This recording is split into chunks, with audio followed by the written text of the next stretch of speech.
She had the brand, the audience, the receipts, yet she was invisible. Not to the algorithm, but to herself. They say visibility is power, but no one talks about what it really feels like to be invisible and that it can feel like a performance with no applause. You post, you plan, you show up, you pray that the algorithm notices, and still, crickets. Or worse, likes from your old coworker and someone named Crypto Dave. The truth, it's not the strategy and it's not the algorithm. It's that you've been showing up as the woman they expect, not the woman you actually are. Maybe the problem isn't that you're invisible. Maybe it's that you've been hiding behind busyness, when what you really needed was a stage and being the version of you that actually lights people up. In this series of Confessions of an Invisible CEO, Sarah gives you behind the scenes and inside her head thoughts on what it's like to feel invisible as the CEO of your own company. Stay tuned as she shares her journey from invisible to unforgettable.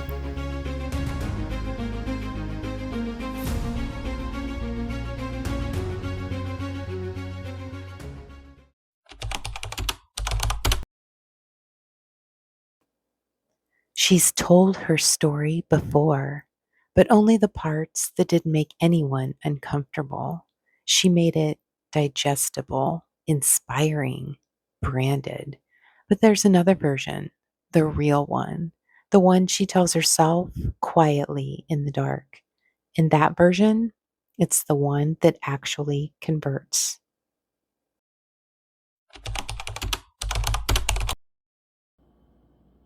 Started with burnout in corporate, found freedom through entrepreneurship, built a thriving brand helping women grow. Cool. That version still makes me look like a LinkedIn post. She wasn't lying. She was editing the heartbreak, the rock bottom, the mess. But what if the mess was the message?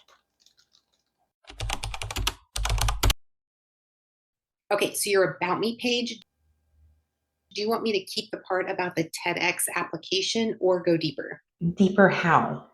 Like the you that had to start this because you couldn't breathe anymore in your last job, or when you cried after your first discovery call because someone finally saw you. I don't know if people want to hear that. That's the only version I've ever cared about. They don't want the highlight reel. They want the heartbeat.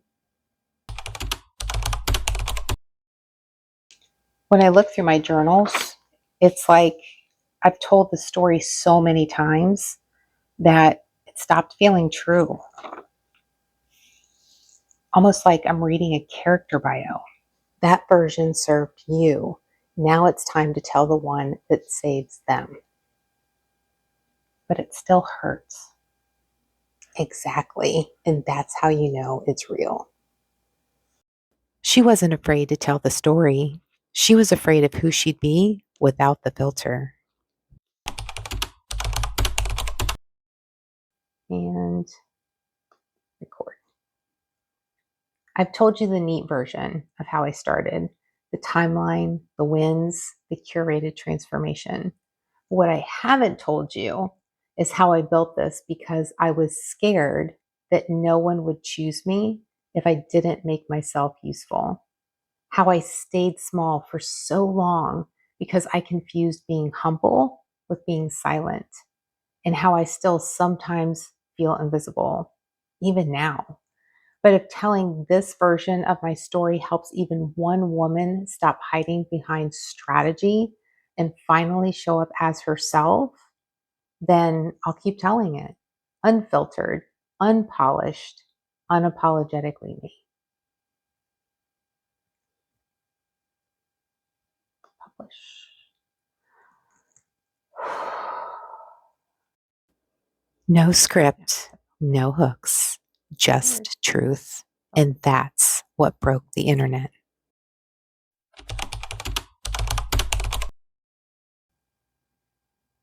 The views are going up. Comments come in. Oh, here's one. I've been waiting for someone to say this. Oh my gosh, this cracked me open. This is the post that finally made me reach out.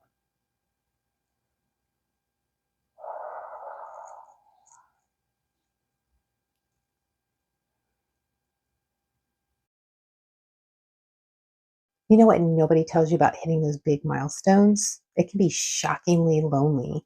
I remember sitting at my desk, looking at the numbers, thinking, this is what I worked so hard for. So why does it feel like nobody even knows I exist? I was doing all the things. I was posting, I was emailing, I was showing up at events, but it felt like I was yelling into an empty room, into a void. And the truth is, I started wondering if maybe I was just forgettable. It's possible, right? Probably all feel that way. And that's the part that no one likes to admit. It wasn't about my work not being good enough. My clients loved it. It was about me hiding behind my work instead of stepping into it. Big difference. The moment I realized visibility isn't vanity, everything shifted because the real cost of staying invisible, it's not the lost opportunities, it's losing yourself. And that's something to take a deep breath in, breathe out, and think about. And I wasn't willing to lose me anymore. And that's what got me to where I am right now. I just wanted to confess.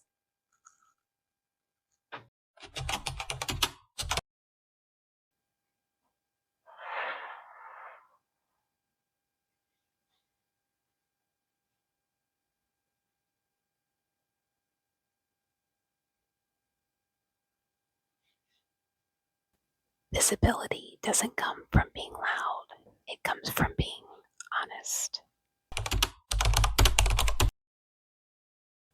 If you're ready to go from invisible to iconic, go ahead and download your 9 power moves. The link is in the description.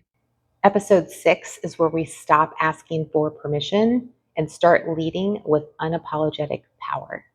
Drop the filter. And if you've ever told the safe version of your story, this one's for you. XOXO, Visibility Girl.